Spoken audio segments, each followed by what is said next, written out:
Rebonjour à tous, donc dans la deuxième partie de cette vidéo sur le féminisme et donc sur le fait que les femmes soient aujourd'hui d'un bon beefsteak.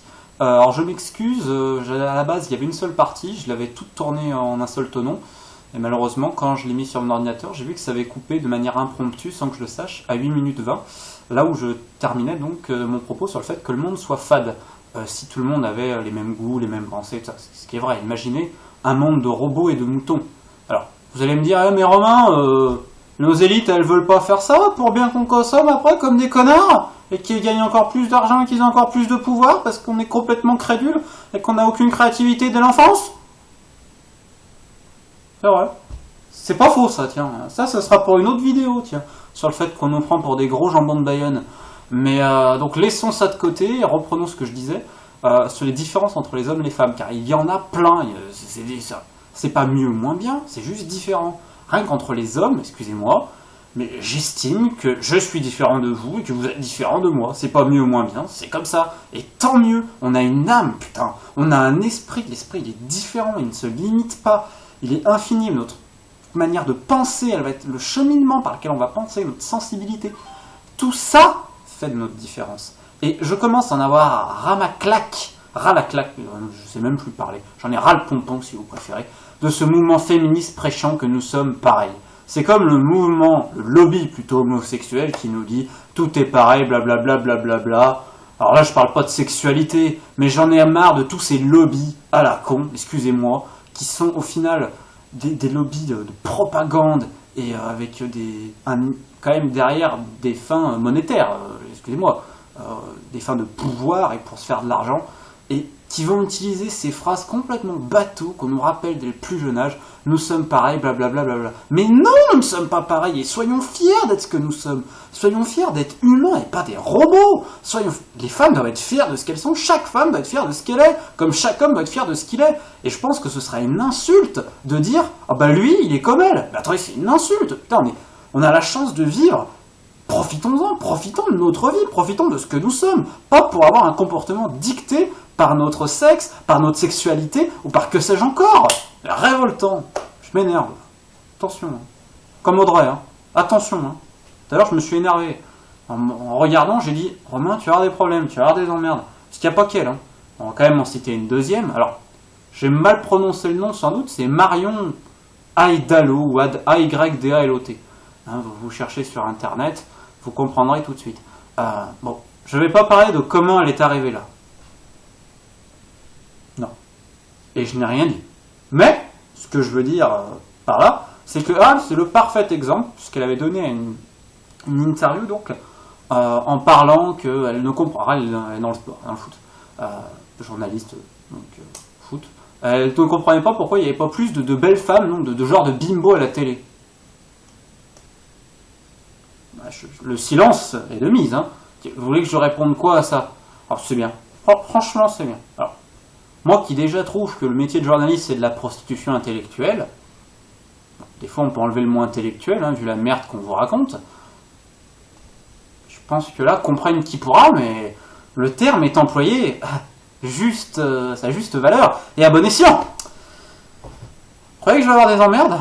Tout petit peu. Mais pour revenir un peu sérieux donc à ce mouvement féministe, il y a un deuxième truc qui commence vraiment à m'énerver, c'est au niveau de l'image et le vestimentaire. Aujourd'hui, si un homme monte son boxeur, normal. Si une femme met un décolleté, c'est une pute. Oh, on peut pas tenir ce double discours. Mais pourquoi on le tient? Parce que malheureusement, ou heureusement, je ne sais pas, dans l'état primaire de la femme, c'est une créature beaucoup plus sensuelle et charnelle que l'homme. C'est une créature avec, on va dire, une certaine idéal de beauté. Et cet idéal de beauté, c'est ce qui a survécu à travers les âges et les époques, pour aujourd'hui nous apprendre à nos jolies petites têtes blondes ou crépues, c'est selon l'endroit où vous êtes en France, ou dans les Antilles. Déjà que j'ai parlé de Marine Le Pen tout à l'heure, tout le monde va croire que... Non, je suis un antiracisme pur, je suis pour l'humanité, hein, je reprécise. Hein, des fois j'ai des traits d'humour à la con, mais c'est pas pour ça que j'ai déjà quelques Congolais aux fesses pour certaines enquêtes, et maintenant des Guinéens en Guinée-Bissau, c'est pas pour avoir toutes les Antilles au cul non plus les copains. Donc bref, où j'en étais, voilà. À l'école on nous apprend qu'une femme, c'est la plus belle, la princesse machin, c'est jamais la plus intelligente. Et je trouve que c'est très réducteur et ça va déjà limiter, on va dire, le chemin de pensée des enfants dès le plus jeune âge. C'est un embrigadement de pensée terrible sur l'état de la femme qui va ensuite se poursuivre tout simplement parce que vous avez tous eu dans votre classe une femme très intelligente qui était peut-être pas forcément super belle, mais elle était complètement snobée et moquée parce qu'elle était comme ça. Alors, on va me dire c'est pareil pour les hommes, je dirais que c'est accentué pour les femmes et qu'il y a toujours ce cliché de la femme belle et conne et de la femme moche mais intelligente. Ce cliché, il survit encore et pour 80% moins des gens, c'est une réalité. C'est ça qui amène le double effet kiss cool dont je voulais parler et terminer cette vidéo, c'est que de jeunes femmes belles de mon âge, j'en connais, et souvent elles sont exhibées comme des trophées de chasse, comme quand on accroche sur le poisson qu'on vient de pêcher ou autre, sachant que les jeunes utilisent le terme pécho, quoi. C'est un peu ça, t'as vu ce que... Bon, moi je trouve ça abject, encore une fois, et totalement ridicule. Parce que souvent ce sont ces femmes-là qui après vont mettre des barrières, des masques de protection et des murs de briques, et qui vont pas oser se montrer telles qu'elles sont, et presque qui vont regretter d'être bien foutues et d'être belles. Alors qu'elles n'ont pas regretté ça, elles sont comme elles sont. Elles doivent être prises non pas pour ce qu'elles dégagent, mais pour ce qu'elles ont à l'intérieur d'elles. Pour toute leur humanité, leur intelligence, leur spiritualité, leur tolérance, leur gentillesse, leur personnalité. Et c'est là où, dans cette société d'hommes, quoi qu'on en dise, c'est une société d'hommes, même si on tend vers une féminisation, on y reviendra plus tard, je trouve le comportement des mâles, laissez-moi dire que je les connais, étant moi-même un homme, complètement répugnant. Imaginez une femme qui vous siffle dans la rue, mais vous vous rendez compte à quel point c'est animal ce qu'on fait.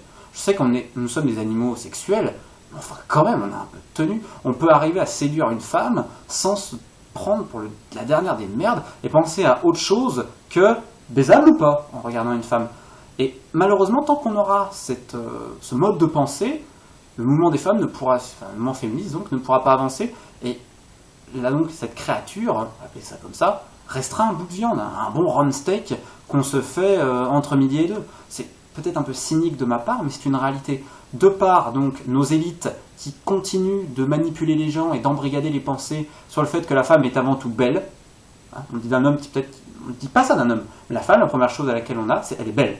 Et ça, c'est entretenu par des... comment dire ça sans être vulgaire, par des femmes, là, je me suis déjà attiré à ce problème sans doute avec certaines, qui continuent d'entretenir ce mythe et qui en jouent et qui après vous font la morale. Et ça, c'est répugnant. C'est répugnant parce qu'elles profitent du système et en même temps, elles vous disent « Ah non, hein, moi, le droit des femmes, je suis pas un objet hein. !» Alors qu'on peut très bien être une femme, s'habiller de manière, on va dire, élégante et un peu sexy, sans être une prostituée, sans être une ribaude. On peut très bien être une femme intelligente, soyez nous-mêmes, tout simplement. Et tant que la société n'aura pas fait un gros travail sur elle-même, et tant qu'on ne commencera pas à la base, un peu à se réveiller, à sortir de nos consciences, on va dire, léthargiques, de sortir de cette paresse intellectuelle vis-à-vis de la femme, et vis-à-vis de notre condition d'homme, parce que putain, c'est quand même vachement fautif là-dedans, parce que vos élites féminines sont une catastrophe.